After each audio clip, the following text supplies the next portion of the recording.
पुरुषोत्तमयोगः। श्रीभगवानुवाच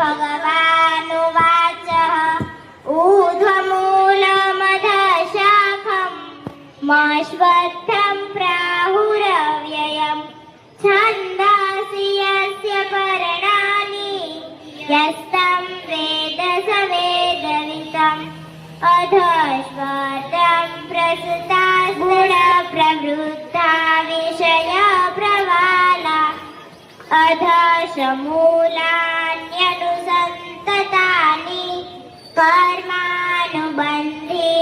मनुष्यलोके न रूपमस्येह ततोपलभ्यते नान्तो न चार्दी न च सम्प्रतिष्ठा अश्वत्थमेनं सुविरूढमूलम्